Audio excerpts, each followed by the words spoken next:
আসসালামু আলাইকুম। আশা করি সবাই ভালো আছো। আজকে আমি তোমাদের শেখাবো মনোবিজ্ঞান দ্বিতীয় পত্রের অষ্টম অধ্যায় পরিসংখ্যানের। এর আগে আমরা পরিসংখ্যানের গড় বিচ্যুতি, বিস্তারমান এবং আদর্শ বিচ্যুতির অঙ্কগুলো শিখেছি। এবার আজকে আমরা শিখব চতুর্থাংশ বিচ্যুতি নির্ণয়। দেখো, চতুর্থাংশ বিচ্যুতি নির্ণয় করতে হলে কিছু জিনিস আমাদেরকে জানতে হবে, যেমন চতুর্থক কি, প্রথম চতুর্থক কি, দ্বিতীয় চতুর্থক কি, তৃতীয় চতুর্থক কি। তারপরে আমরা আসবো চতুর্থাংশ বিচ্যুতি বলতে কি বোঝায়। তাহলে চতুর্থক কি, দেখো, একটি বন্টনের সাফল্যাঙ্ক সমূহ যদি তাদের মানের উচ্চ কম অনুসারে সাজানো হয়, তবে যে সাফল্যাঙ্কগুলোর বন্টনটিকে সমান 4 ভাগে ভাগ করে সেগুলোকে চতুর্থক বলে। অর্থাৎ যে সাফল্যাঙ্কটি একটি বন্টনকে সমান 4 ভাগে ভাগ করে তাকে বলা হয় চতুর্থক। এবার আসো প্রথম চতুর্থক কি। এই যে বন্টনের কথাটা বললাম, বন্টনটিকে যদি 1:3 অনুপাতে ভাগ করে, অর্থাৎ সাফল্যাঙ্ক সমূহের 1/4 বা 25% প্রথম চতুর্থকের নিচে থাকবে। দ্বিতীয় চতুর্থক হচ্ছে বন্টনটিকে সমান 2 ভাগে ভাগ করা, অর্থাৎ 50% বিন্দুটাকে বলা হয় দ্বিতীয় চতুর্থক। তৃতীয় চতুর্থক কি, বন্টনটিকে 3:1 অনুপাতে ভাগ করে, অর্থাৎ সাফল্যাঙ্ক সমূহের 3/4 বা 75 ভাগ তৃতীয় চতুর্থকের নিচে থাকবে। তাহলে চতুর্থকগুলো আমরা জানলাম। এবার আসি আমরা চতুর্থাংশ বিচ্যুতি তাহলে কি। প্রথম চতুর্থক ও দ্বিতীয় চতুর্থক, আমরা বলতে পারি চতুর্থাংশ বিচ্যুতি হলো প্রথম চতুর্থক ও দ্বিতীয় চতুর্থকের ব্যবধানের অর্ধেক। ব্যবধান মানে বিয়োগ। তৃতীয় চতুর্থক থেকে প্রথম চতুর্থক বিয়োগ করে অর্ধেক হচ্ছে 2 দিয়ে ভাগ। এটাকে আমরা আরো সহজভাবে বলতে পারি, কোন বন্টনের তৃতীয় চতুর্থক ও প্রথম চতুর্থকের বিচ্যুতিকে 2 দ্বারা ভাগ করলেই চতুর্থাংশ বিচ্যুতি পাওয়া যায়। তাহলে আমাদের জন্য তৃতীয় চতুর্থক কি জানতে হবে, প্রথম চতুর্থক কি জানা দরকার ছিল এবং চতুর্থক কি সেটা জানা দরকার। এগুলো যদি আমরা জানতে পারি তাহলে চতুর্থাংশ বিচ্যুতি নির্ণয় করাটা খুবই সহজ হবে। চতুর্থাংশ বিচ্যুতি নির্ণয় করার সূত্রটা দেখো, সূত্রটা হচ্ছে কিউ দিয়ে আমরা বুঝাই কার্টাইড ডেভিয়েশন। Q1 মানে হচ্ছে তৃতীয় চতুর্থক বিয়োগ Q3 মানে তৃতীয় চতুর্থক বিয়োগ Q1 মানে প্রথম চতুর্থক ডিভাইডেড বাই 2। এই যেখানে বললাম তৃতীয় চতুর্থক ও প্রথম চতুর্থকের বিচ্যুতিকে 2 দ্বারা ভাগ করলে যে মান পাওয়া যাবে সেটাই হচ্ছে চতুর্থাংশীয় বিচ্যুতি। আমরা প্রথমে অবিন্যস্ত, আমরা জানি যে বিন্যস্ত এবং অবিন্যস্ত 2 ধরনের উপাত্ত থেকে আমরা বিচ্যুতির অঙ্কগুলো নির্ণয় করতে পারি। তাহলে প্রথমে আমি দেখাচ্ছি অবিন্যস্ত উপাত্ত থেকে কিভাবে চতুর্থাংশ বিচ্যুতি নির্ণয় করা যায়। যেমন একটা উদ্দীপক দিয়েছি, এখানে দেখো 8টা সাফল্যাঙ্ক দেওয়া আছে। এই যে 8টা 22, 27, 24, 30, 28, 36, 45, 40 এরকম কিছু সাফল্যাঙ্ক দেওয়া থাকবে। আমরা জানি যে অগোছালো ভাবে কিছু সাফল্যাঙ্ক থাকলে সেটা হচ্ছে অবিন্যস্ত উপাত্ত। আর অবিন্যস্ত উপাত্ত থেকে যখন আমরা অঙ্ক করব তাহলে আমরা অবিন্যস্ত উপাত্তের যে ফর্মুলা সেটা ব্যবহার করব। তাহলে আমাদের প্রথম কাজ হচ্ছে ছকটা তৈরি করা। ক্রম সংখ্যা, দেখো এখানে কি করতে হবে, আমরা যেহেতু এগুলোকে 4 ভাগে ভাগ করাকে চতুর্থক বলছি, 1:3 অনুপাতে ভাগ করছি, আবার 3:1 অনুপাতে ভাগ করছি, তাহলে আমাদের কি দরকার হচ্ছে, ক্রম সংখ্যা জানা দরকার আছে।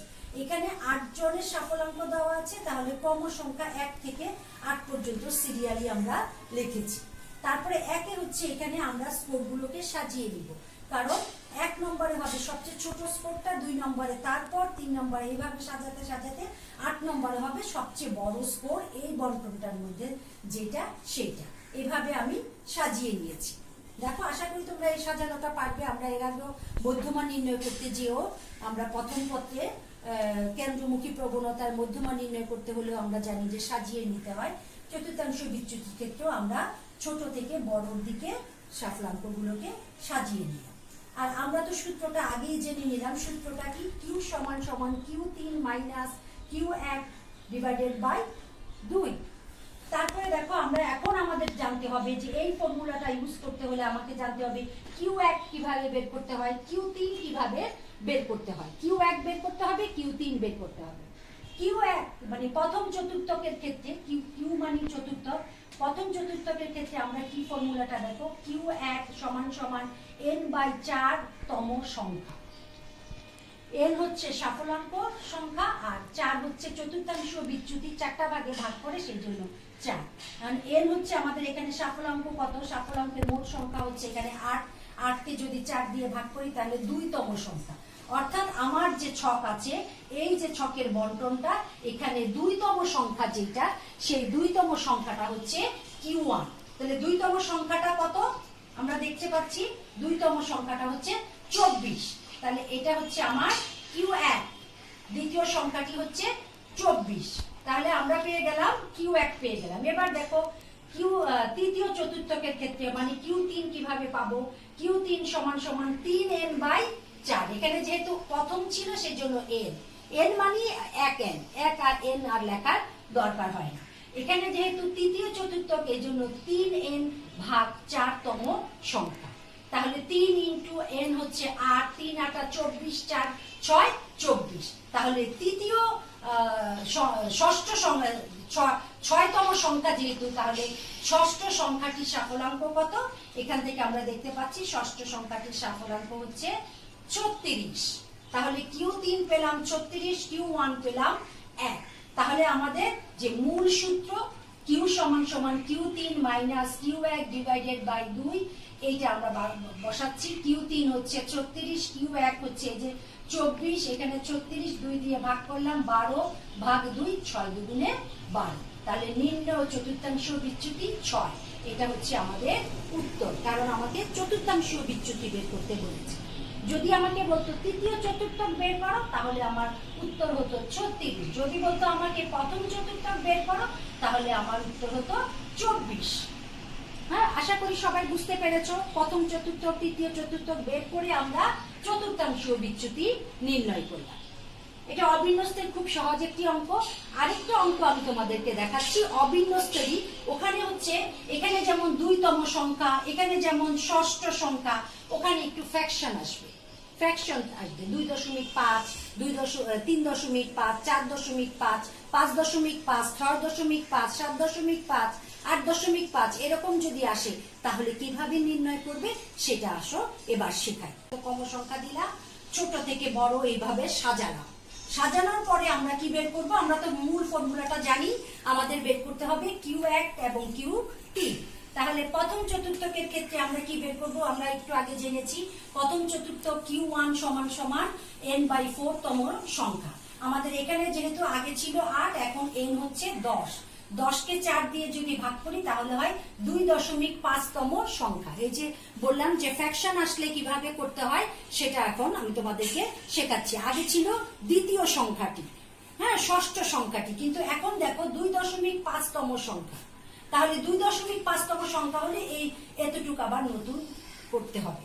আমরা মধ্যমা করতে যেও দেখেছি শিখেছি, তারপরে আবার একটু তোমাদেরকে শেখাচ্ছি। তাহলে 2.5 তম সংখ্যাটি হবে দ্বিতীয় ও তৃতীয় সংখ্যার গড়।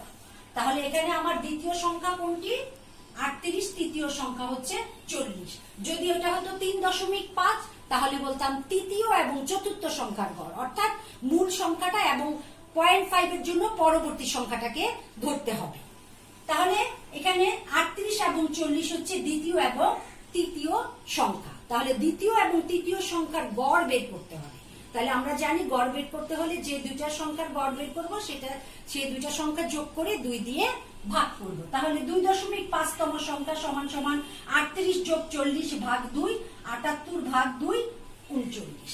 তাহলে Q1 হচ্ছে 39 পেয়ে গেলাম। বুঝতে পেরেছো? এবার আসো Q3। Q3 এর ক্ষেত্রে কিভাবে বের করব, Q3টায় দেখো 3n/4 তম সংখ্যা।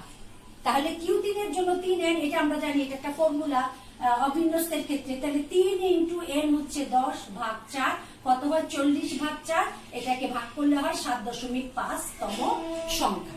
তাহলে 7.5 তম সংখ্যাটা কি হবে, ওটা আগের নিয়মে।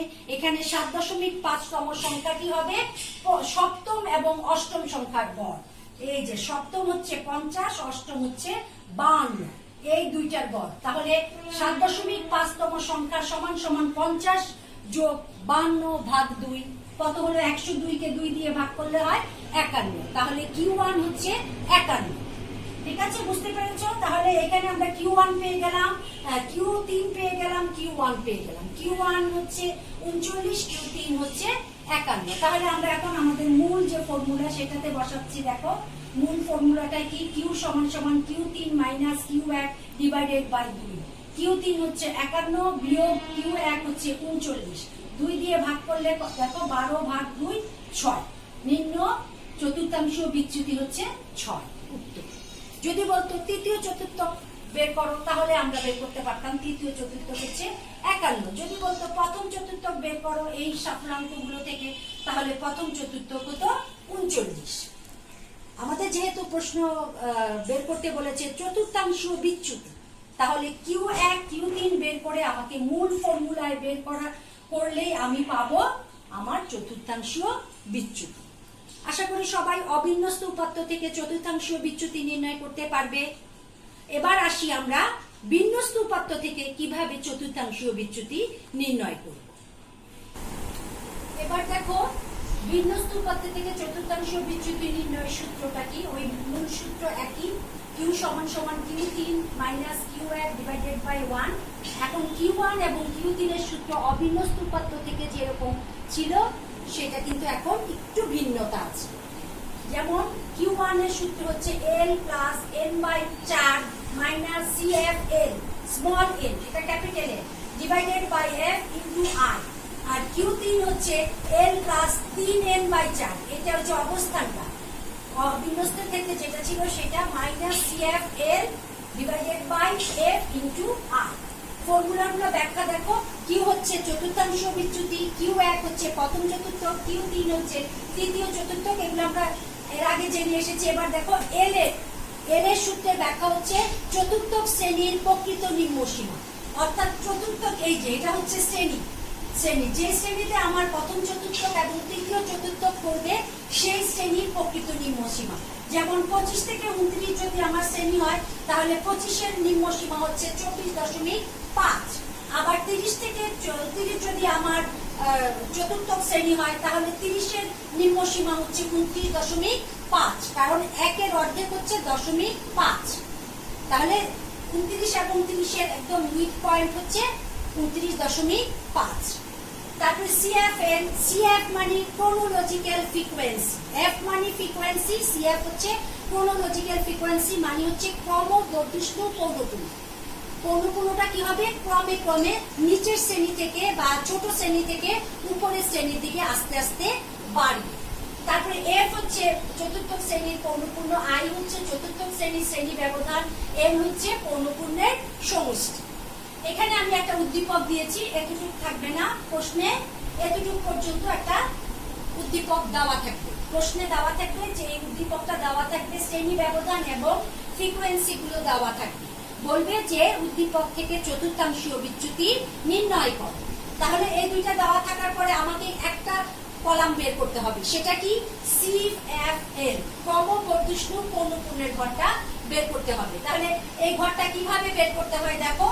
আমরা সবসময় খেয়াল করবে ছোট শ্রেণী থেকে উপরের শ্রেণীর দিকে এই উদ্দীপকটা আমি দিয়েছি, কিন্তু অনেক সময় হয় কি এরকম করে উদ্দীপকটা দিতে পারি, এরকম করে উদ্দীপকটা দিতে পারি। হ্যাঁ, অর্থাৎ এই শ্রেণী, অর্থাৎ উপরে হচ্ছে ছোট শ্রেণী, আস্তে আস্তে নিচের শ্রেণীর দিকে, নিচের দিকে বড় শ্রেণী। আর এখানে কি হচ্ছে? নিচে হচ্ছে ছোট শ্রেণী, আস্তে আস্তে উপরের দিকে বড় শ্রেণী। যে শ্রেণী হোক আমাকে সবসময় মনে রাখতে হবে যে ছোট শ্রেণী থেকে বড় শ্রেণীর দিকে ক্রমে ক্রমে পৌনঃপুন্য বাড়াতে হবে। ছোট শ্রেণী কোনটা? ছোট শ্রেণী হচ্ছে 10 থেকে 14। এখানে আমার কিন্তু উপরের অংশটা, উপরে হচ্ছে 10 থেকে 14, তাহলে উপর থেকে নিচের দিকে আমি যোগ করে আসব। আর এখানে এই ক্ষেত্রে কি হবে? আমি নিচ থেকে উপরের দিকে যাব। আমরা সবসময় ছোট শ্রেণী থেকে বড় শ্রেণীর দিকে অথবা দিকে যাব, অথবা ছোট শ্রেণী থেকে বড় শ্রেণী, উপর নিচটা না বলাই ভালো। তাহলে এখানে দেখো আমার 10 থেকে 15 হচ্ছে আমার ছোট শ্রেণী, আর 45 থেকে 49 হচ্ছে আমার বড় শ্রেণী। তাহলে আমি ছোট শ্রেণী থেকে নিচের শ্রেণীর দিকে যাব, যেহেতু আমার বের করতে হচ্ছে কি ক্রমবর্ধিষ্ণু পৌনঃপুন্য। তাহলে দেখো প্রথম শ্রেণীর পৌনঃপুন্য যা আছে তাই 2 এ 2, 2 এর সাথে উপরের শ্রেণীর পৌনঃপুন্য 4 যোগ করব, কত হবে 6, 6 এর সাথে উপরের শ্রেণীর পৌনঃপুন্য 6 যোগ করব, কত হবে 12, 12 এর সাথে উপরের শ্রেণীর পৌনঃপুন্য যোগ করব, কত হবে 19, 19 এর সাথে উপরের শ্রেণীর পৌনঃপুন্য যোগ করব, তাহলে কত হবে 27, 27 এর সাথে উপরের শ্রেণীর পৌনঃপুন্য 5 যোগ করব, কত হবে 32, 32 এর সাথে উপরের শ্রেণী পৌনঃপুন্য 3 যোগ করব, কত হবে 35, 35 এর সাথে উপরের শ্রেণী 1 পৌনঃপুন্য যোগ করব, কত হবে 36। আমাদের এখানে n কত, এটাও খেয়াল রাখবা, n যা হবে যোগ করতে করতে উপরে তাই হবে, যোগ করতে করতে লাস্টেও আমার তাই হবে। আবার এখানে যদি হতো আমার ধরো 2, 4, 6 এরকম, তাহলে আমি কি করতাম, এখান থেকে দিতাম 2, 2 আর 4 কত 6, 6, 6 কত 12, এইভাবে কিন্তু আমি করতাম। অর্থাৎ সবসময় খেয়াল রাখবে ছোট শ্রেণী থেকে বড় শ্রেণীর দিকে ক্রমে ক্রমে পৌনঃপুন্যটাকে আমরা বাড়িয়ে যাব। আশা করি সবাই বুঝতে পেরেছো। এবার আসি আমরা আমাদের পরের স্টেপগুলো কি হবে। ছকের কাজ আমার এই শেষ, ছকের কাজ এই ছিল, এই দুটো দেওয়াই থাকবে কোশ্চেনে, আমি শুধু CFL টা বের করব, ক্রমবর্ধিষ্ণু পৌনঃপুন্যটা বের করব। তারপরে আমি কি করব, আমার Q এই যে এখানে n/4 Q1 বের করতে হবে, Q3 এর অবস্থান কোথায়, এই অঙ্কগুলোর মধ্যে এই ছকের মধ্যে কোথায় Q1 আছে কোথায় Q3 আছে সেটা আমার বের করতে হবে। তাহলে প্রথম চতুর্থকের অবস্থানটা আমি কি বের করব, দেখো Q1 সমান সমান n/4, তাহলে n কত আমরা দেখেছি প্রশ্নে দেওয়া ছিল, n হচ্ছে 36 আর 4, তাহলে এটাকে যদি আমরা ভাগ করি তাহলে 4 নং 36। তাহলে আমরা বলতে পারি Q1 এর অবস্থানটা কোথায়, Q1 কোন শ্রেণীতে পড়ে, দেখো এখানে আমরা 9টা কোথায় দেখবো, এই ক্রমবর্ধিষ্ণু পৌনঃপুন্যে 6 এর পর থেকে শুরু করে 12 পর্যন্ত এই শ্রেণীতে রয়েছে, 20 থেকে 24 এই শ্রেণীতে পড়ছে। যেহেতু আমাদের Q1 এর অবস্থান হচ্ছে Q1 হচ্ছে 9, Q1 এর অবস্থানটা তাহলে হবে 20 থেকে 24 শ্রেণীতে, Q1 হচ্ছে 20 থেকে 24 শ্রেণীতে, তাহলে Q1 পেয়ে গেলাম। এবার দেখো তারপরে আমরা একবারে বসিয়ে ফেলি Q1 এর ফর্মুলাটা, দেখো এই ফর্মুলাটাই আমরা যদি বসাই তাহলে Q1 সমান সমান এই ফর্মুলাটা যদি আবার লিখি, আবার লিখলে তোমাদের হয়তো সুবিধা হবে,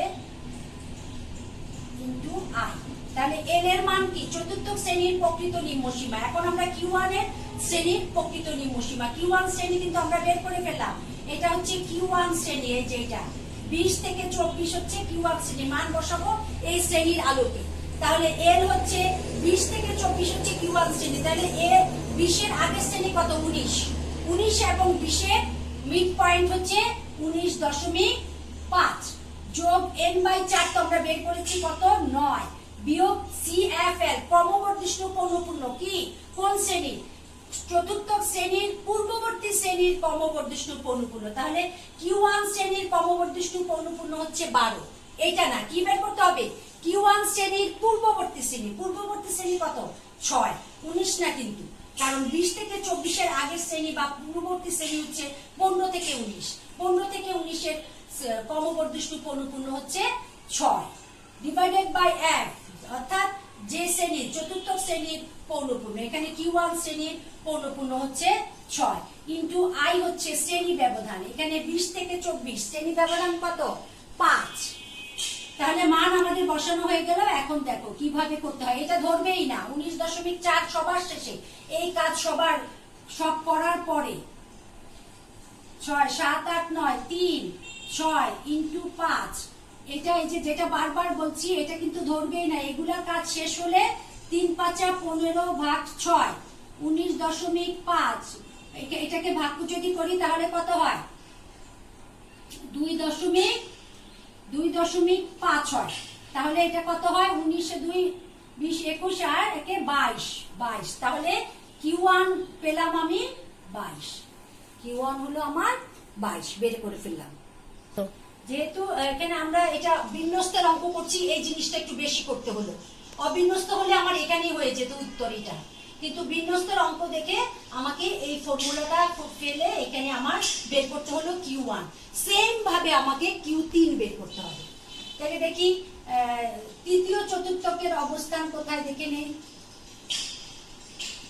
অবস্থানটা আগে বের করতে হবে, তারপরে ফর্মুলায় বের করবো। ওই যে আগের মতোই Q3 সমান সমান 3n/4, 3 ইন্টু n হচ্ছে 36 ডিভাইডেড বাই 4, এখানে কত হচ্ছে 3 6 8, 108 ভাগ 4।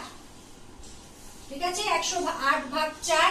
তাহলে এখানে কত হয়, 108 কে যদি আমি ক্যালকুলেটরে চাপ দেই তাহলে কত হবে, 108 কে 4 দিয়ে ভাগ করলে হবে 27। ওকে, সবাই বুঝতে পারছো?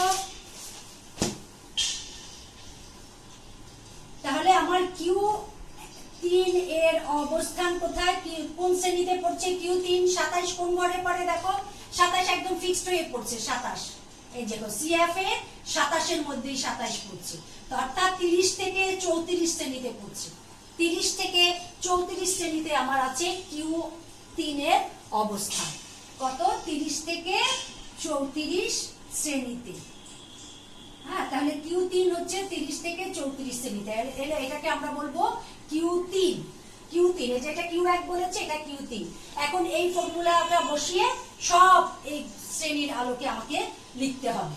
তাহলে Q3 সমান সমান, আবার যদি আমরা সূত্রটা লিখি, CF divided by F into I। এখন আমি মান বসাই। L এর মান কি, Q3 শ্রেণী, এই যে Q3 শ্রেণীর প্রকৃত নিম্নসীমা 30 এবং 29 এর মিড পয়েন্ট কত, 29.5 যোগ, এটা তো আমরা আগেই পেয়ে গেছি, এটাকে ক্যালকুলেশন করলে কত হয় 27 বিয়োগ CFL মানে কি, এই যে তৃতীয় চতুর্থ শ্রেণীর নিচের শ্রেণীর ক্রমবর্ধিষ্ণু পৌনঃপুন্য।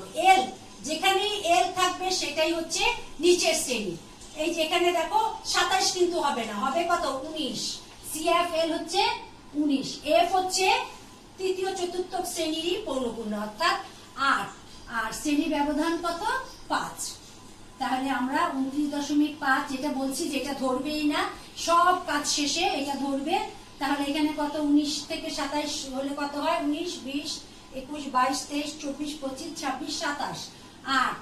এখানে 8 ইন্টু 5, তাহলে 29.5 যোগ, এটা যদি কেটে নেই তাহলে কত হয় 1, 8 এ 8, আবার শূন্য ধরো না, ইন্টু 5, তাহলে 29.5 যোগ, এটার সাথে আবার এটা 1 কিন্তু গুণ করো না, তাহলে 5 এ 1 কত, 5, 5 এ 5, এটা কিন্তু যোগ। যেটা বলছি যে এটা একদম ধরবে না, যোগ বিয়োগ গুণ ভাগ সব করার পরে এটার সাথে যোগ করবে, L এর মানের সাথে যোগ করবে। তাহলে কত হয়, 29 আর 5 কত, 34.5।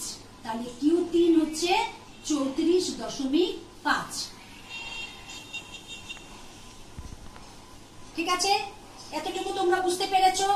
আমরা প্রথমে কি করলাম, Q1 এর অবস্থান বের করলাম, CF এর কোন ঘরে আছে, CFL এর কোন ঘরে Q1 আছে, 12 ঘরে, এই ঘরটাকে দিয়ে এই মান বসালাম।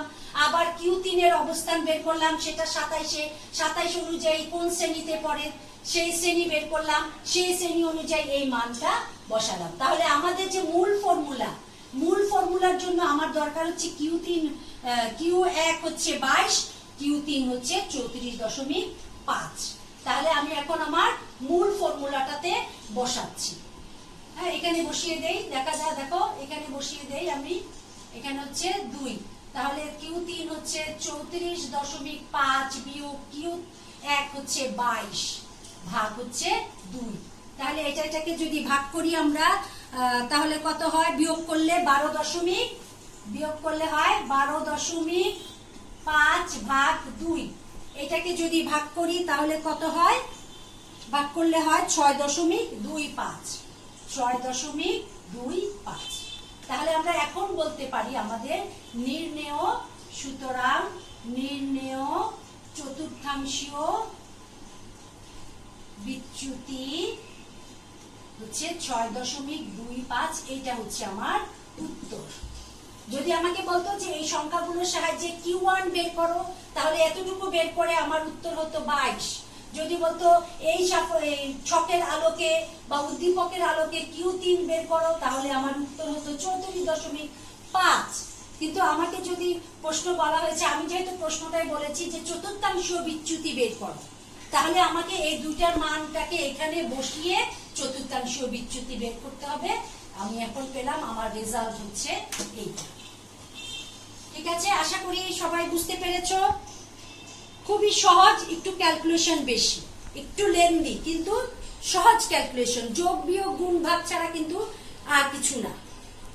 তাহলে আশা করি তোমরা বুঝতে পেরেছো। এখান থেকে বিভিন্ন ভাবে প্রশ্ন আসতে পারে। চতুর্থাংশ বিচ্যুতি কি, জ্ঞানমূলক প্রশ্ন আসতে পারে, ব্যাখ্যা সহ চতুর্থাংশ বিচ্যুতির সূত্র লিখো, অনুধাবনমূলক প্রশ্ন আসতে পারে। তারপরে গতে আসতে পারে চতুর্থাংশ বিচ্যুতি সারণী তৈরি করো। সারণী তৈরি করলে এতটুকুই, হ্যাঁ, CFL বের করা পর্যন্ত হচ্ছে সারণী তৈরি করা। তারপরে ডি নম্বরে বলতে পারে গ এর সারণীর আলোকে চতুর্থাংশ বিচ্যুতি বের করো।